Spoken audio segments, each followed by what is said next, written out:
여러분 반갑습니다. 해양섬 정보연구소 소장 이재원입니다. 오늘 주제가 북한의 섬 연구인데 조금 무겁고 광범위하다는 느낌을 받을 것입니다.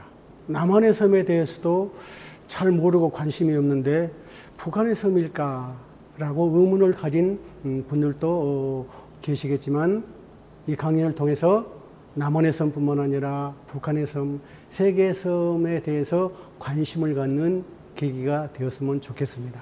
자, 차례입니다. 처음에 들어가는 말, 그 다음에 잊혀진 북한 섬 연구, 그 다음 3번 6.25 전쟁 당시 북한의 섬들의 역할, 4번 맺는 말, 이런 식으로 진행을 해보겠습니다. 여러분, 지리가 왜 중요할까요? 지리의 중요성에 대해서 이제 제가 좀 강조하고 싶은데요. 우리 가정이나 학교 교실에 가보면요, 둥그런 지구본이 있습니다. 돌리면서 세계 여러 나라를 찾기도 하고 그 지구본을 통해서 자세한 나라들의 정보를 알 수가 있는 것입니다. 초등학교를 졸업하고 중학교를 들어갈 때요, 굉장히 설레인 마음으로 교과서를 이렇게 펼치는데 사회과 교과서를 펼쳐보면요, 맨 처음에 무엇이 나옵니까? 지리가 나온 것을 볼 수가 있습니다. 지리가 그만큼 중요하기 때문에 그렇습니다. 우리가 타고 다니는 차에는요, 거의 100% 내비게이션이 장착되어 있습니다. 바다에서 달리는 배도 마찬가지예요. 내비게이션이 없을 당시에는 모든 차에는 지도책이 하나씩 있었던 그런 기억이 생생합니다. 우리가 신문을 볼 때요, 세계 분쟁 지역에 대한 뉴스가 나올 때 반드시 거기에 대해서 지도가 나온 것을 볼 수가 있습니다. 지금 우크라이나하고 러시아가 전쟁을 하고 있는데요, 그 지도에 보면은 러시아가 어디를 침공하고 어디를 빼앗고 어디서 후퇴하고 그런 그 내막이 자세하게 지도를 통해서 나온 것을 볼 수가 있습니다. 지리 공부를 통해서 우리는 삶과 지리가 얼마나 직결되어 있는가에 대해서 알고 지리에 대해서 관심이 있었으면 좋겠습니다. 지금은 지리의 전성시대는 아닌데요, 지리의 전성시대가 있었습니다. 1492년 콜럼버스가 신대륙을 발견합니다. 그때를 대항해 시대 개막, 지리의 발견, 신대륙의 발견, 지리의 전성시대, 그렇게 말을 합니다. 1492년 콜럼버스 그 신대륙 발견 이후부터 이제 우리 인류가요, 새롭게 잘 살게 되는 그런 계기를 마련했다는 것입니다. 국가의 3대 조건이 있는데요, 영토, 국민, 주권, 세 가지가 필요합니다. 그러니까 모든 나라들은 그 영토에 경계선이 있는데요, 그 경계선을 넘어서 영토를 확장하려고 많은 나라들이 전쟁을 하고 그렇게 한 것을 볼 수가 있습니다. 책을 하나 소개하고 본론으로 들어가겠습니다. 영국의 저널리스트인 팀 마샬이라는 사람이요, 지리의 힘이라는 책을 썼습니다. 이 책은요, 150만 부를 팔릴 정도로 대단한 베스트셀러 책이 바로 이 지리의 힘이라는 책입니다. 여기에 보면요, 이 저자는 세계 30개국 분쟁국을 취재하면서 세계의 그 국제 정치, 경제, 외교, 무역, 사회적인 지위, 빈부격차, 여러 가지 사건들을 지리를 통해서 담아낸 것을 볼 수가 있습니다. 우리는 그 한일 갈등을 오래전부터 겪어왔습니다. 미국, 중국 분쟁, 유럽, 중동 분열, 이 모든 것이 지리에서 시작되었다는 것입니다. 그러니까 지리, 다른 말로 말하면 지정학적인 위치, 이게 얼마나 중요한가에 대해서 저희들에게 말해주고 있습니다. 이 책을 보면요, 중국과 인도가 갈등을 하는데 문화의 차이가 많이 있습니다. 그건 왜 그럴까요? 히말라야라는 거대한 국경선이 있기 때문에 잘 싸우지 않았어요. 갈등이 그렇게 많이 없었다는 것입니다. 중국이 16개 나라와 국경선을 가지고 있는데 그들은 티베트와 신장을 점령을 했는데 그건 뭐예요? 지리적인 위치, 지정학적인 가치 때문에 그렇다는 것입니다. 이 티베트를 점령하면 그 높은 고원에 있는 그 나라를 차지해야 전쟁에서 유리하지 않아요. 그 다음에 티베트 신장에서 양쯔강, 황허강이 발원하기 때문에 거기를 막으면 안 되니까 결사적으로 이 두 나라를 독립시켜주지 않고 있다는 것입니다. 그 다음에 우리나라의 거문도 사건, 그 다음에 독도 분쟁, 뭐 쌩까꾸 열도, 뭐 남사군도 그런 그 여러 가지 이제 분쟁들이 있는데 그게 다 뭐예요? 지정학적인 이치 때문에 이렇게 분쟁을 벌이고 있다는 것입니다. 다시 말하면 내가 어디서 태어났고 그에 따라서 연봉이 얼마고 학력이 얼마쯤 되고 삶의 질, 뭐 자연환경 이런 것이 이제 연결이 되어 있다는 것입니다. 1885년에요. 거문도 사건이 일어납니다. 거문도라는 지역이 굉장히 중요해요. 여수와 제주의 중간섬에 있는데요. 영국군들이 2년 동안 거문도를 무단 점령합니다. 왜 그랬어요? 러시아의 남진 정책을 막기 위해서 그렇게 이제 영국군들이 거주한 것을 볼 수가 있습니다. 이게 이제 그 구글 3D 사진으로 나온 거문도 사진입니다. 보면요, 맨 가운데가 거문도라는 조그만 섬이 있고요. 위에 쪽에는 동도, 앞에 긴 섬은 서도, 이렇게 세 개를 합쳐서 거문도라고 부르는데요. 원래 거문도는 사람이 살지 않았어요.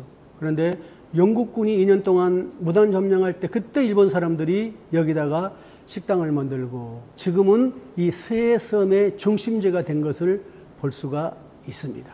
남한섬뿐만 아니라 북한섬들이 굉장히 중요한데요. 그 중요한 이유는 뭘까요? 그 섬에서 200캐리, 즉 375km가 우리 바다인 거예요. 그 다음에 섬들이 중요한 이유는 수산자원, 관광자원, 양식, 생태계, 새들의 고향. 그 섬들은 다 고기들이 사는 집이고요. 어업전쟁기지가 있고 등대가 있고요. 문화 원형이 있다는 것입니다. 예를 들어서 섬과 섬 사이에는 수많은 양식장들이 있습니다. 앞으로 이제 식량 위기가 닥칠 텐데 섬과 섬 사이는 천연 요새이기 때문에 태풍이 불어도 부서지지 않습니다. 그래서 거기 그 바다에서 수산업이 활성화돼 가지고 우리 국민들에게 단백질을 공급하는 근원이 되는 곳이 바로 섬이고 섬 주위에 있는 바다라는 것입니다. 자, 그러면 두 번째입니다. 잊혀진 북한의 섬 연구에 대해서 잠시 말씀드리겠습니다. 우리 남한은요, 섬이 3,400개, 그 중에 유인들은 446개입니다. 북한의 섬은 모두 1,045개인데 사람이 살고 있는 섬은 70개 정도 됩니다. 왜 북한 섬을 연구하냐? 그래서 여기 물어봅니다. 그러면 이제 이런 대답을 하죠. 북한도 우리 땅이고 우리가 회복해야 할 나라입니다. 헌법 3조에 보면 대한민국 영토는 한반도와 그 부속 도서로 한다. 그렇게 이제 기록되어 있습니다. 그 다음에 북한 섬 연구 목적은 뭐냐면요. 북한의 섬에 대한 기록 문헌을 남겨주기 위해서 그랬습니다. 지금까지 아무도 북한 섬에 대해서 연구하지 않았습니다. 임진왜란 당시요. 전쟁 중에 난중일기라고 이순신이 기록 문헌을 남겼잖아요. 그 다음에 그 당시 유성룡이란 영의정이 징비록을 썼는데요. 임진왜란의 원인이 무엇인가? 그 전란의 여러 가지 상황들, 이것이 기록되어 있기 때문에 우리는 역사의 거울로 삼아가지고 오늘날 그런 일이 없어야 되겠다. 그것을 우리에게 알려주고 있다는 것입니다. 그 다음에 북한섬 연구의 목적은요, 지리적으로 또 학문적으로 문헌적으로 또 역사적으로 기록을 남겨야 할 뿐만 아니라 약 800만 가까이 되는 실향민들의 향수를 달래주는 그런 기회도 될 것입니다. 그 다음에 북한 내 섬의 지정학적 연구를 통해서 이 섬을 연구해야만이 개발도 하고 또 정책을 세우고 결과가 나타날 것입니다. 이제 북한의 섬에 대해서 구체적으로 말씀드리겠습니다. 동해에는 강원도의 섬, 함경남도의 섬, 함경북도의 섬이 있습니다. 우리는 알기로 동해 울릉도 독도만 있다 그렇게 생각하는데요. 아닙니다. 북한 동해에 가면요. 유인도가 약 한 30개 정도 있다는 것입니다. 예를 들면 강원도는 여도, 웅도, 황토도, 신도, 알섬이 있고요. 함경남도에는 마양도, 화도, 소화도, 전초도, 대저도가 있고요. 함경북도는 대초도, 소초도, 비파도, 온송섬 그런 섬들이 있습니다. 그 다음에 황해대 섬은 대부분 옹진군에 속했는데 휴전선, 산발선 근처에 있는 섬들입니다. 영호도, 창린도, 어화도, 기린도, 뭐 용매도, 월레도, 수압도 그런 섬들이 있고요. 그다음에 평안남도의 섬, 또 평안북도의 섬이 있습니다. 자, 이게 지금 북한의 섬 지도인데요. 오른쪽에 동해라고 써 있는데 거기 보면 원산이라는 항구가 있습니다. 바로 원산 앞바다에 중요한 섬들이 여러 개가 있습니다. 태풍을 막아주고 파도를 막아주고 그런 중요한 역할을 하는데 바로 원산만 있는데요. 여기 원산만 맨 앞쪽에 여도라는 섬이 있습니다.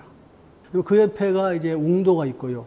그 앞에 신도, 황토도 그런 섬들이 있습니다. 이게 이제 구글 3D 사진인데요. 이게 원산 앞바다에 있는 여도인데 이 여도는 6.25 당시 우리 한국군들이 점령해가지고 원산에 폭격을 가하고 러시아에서 오는 군함들을 차단하고요. 그다음에 유격군들이 이제 게릴라전을 펼쳤던 아주 우리에게 유익한 섬이 바로 이 여도입니다. 이게 이제 6.25 당시 1951년 12월에 찍은 지리산함인데요. 여도 근처에 원산 앞 근처에 서 있는 사진을 제가 여기 올렸습니다. 그 다음에 한경남도에요. 중요한 섬이 있는데 여기 마양도라는 섬입니다. 우리가 많이 알고 있는데 신포시란 도시가 있는데요. 캐도라고 한반도 에너지 개발 기구에서 이제 북한의 핵시설을 저지하기 위해서 저기다가 이제 핵 원자력 발전소를 한번 만들어주려고 한 그런 적이 있습니다. 근데 바로 그곳이 신포인데요. 바로 신포 앞에 마양도란 이 큰 섬이 하나 있어요. 그러니까 이 마양도는 여의도 한 3배, 4배 정도 되는 큰 섬인데요. 이 길이가 한 6km 정도 됩니다. 그러니까 신포시가 유능한 항이 될 수 있는 비결이 바로 이 마양도가 앞을 가로막기 주었기 때문에 그러고 마양도는 북한에서 동해에서 가장 유력하고 가치 있고 유명한 섬입니다. 근데 지금은 군사기지화 되고요. 잠수함이 북한 기지로 활용하고 있는 그런 곳이 바로 이제 마양도입니다. 그 다음에 여기는 흥남 앞바다가 있는 화도인데요. 일사후퇴 당시에 흥남에서 그 군함들이 북한 편현민들을 싣고 부산이랄까 울산으로 이제 왔는데요. 거기 앞에 이렇게 이제 화도라는 섬이 있습니다. 지금은 여기도 북한의 군사기지로서 활용된 것을 볼 수가 있습니다. 그 다음에 이제 한경북도, 세 번째 한경북도인데요.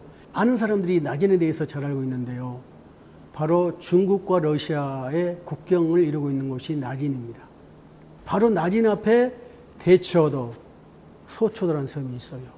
그러니까 이 섬이 있기 때문에 나진항을 가려가지고 또 천연 요소로서 중요한 양항 역할을 하고 있습니다. 그러니까 이 대처도는 조선시대 때는 말목장이었고요. 1899년 풍랑을 피해서 영국 함대 12척이 일주일 동안 이 나진항에서 정박한 적이 있습니다. 그 다음에 1904년부터 5년, 1년 사이에 일본 함대들이 드나들기 시작했고요.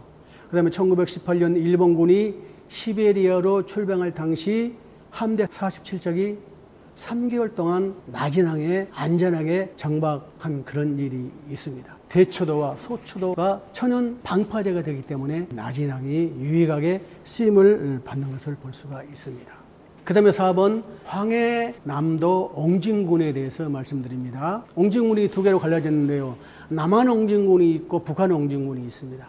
그러니까 남한 옹진군은 우리가 알다시피 백령도, 대청도, 서청도, 연평도, 덕적도 그런 섬인데요. 1950년 38선이 그어질 때 옹진군이 해주 쪽으로 해서 그어져가지고요. 완전히 옹진군은 섬 아닌 섬으로 남게 됐습니다. 이게 이제 위에는 장산고시고요. 기린도 앞에 있는 거기가 옹진반도, 밑에는 강령반도라고 이제 말을 합니다. 그 다음에 옹진군의 유능한 섬이 창린도, 어화도, 기린도인데 바로 이제 이쪽이 순이도, 이쪽이 창린도인데 그 앞에가 어화도, 그 다음에 순이도 위에 있는 섬이 영호도라고요. 남북이 가릴 때 영호도에 우리 해군들이 주둔하고 군함이 주둔했는데 지금은 이제 전쟁으로 인해서 북한 땅이 된 것을 볼 수가 있습니다. 그 다음에 옹진군 섬 주민들의 아픔이 좀 많이 있는데요. 여기는 38선 지역이 갈릴 때 전쟁을 하지 않았지만 잦은 충돌이 있었습니다. 그러니까 피해를 많이 봤죠.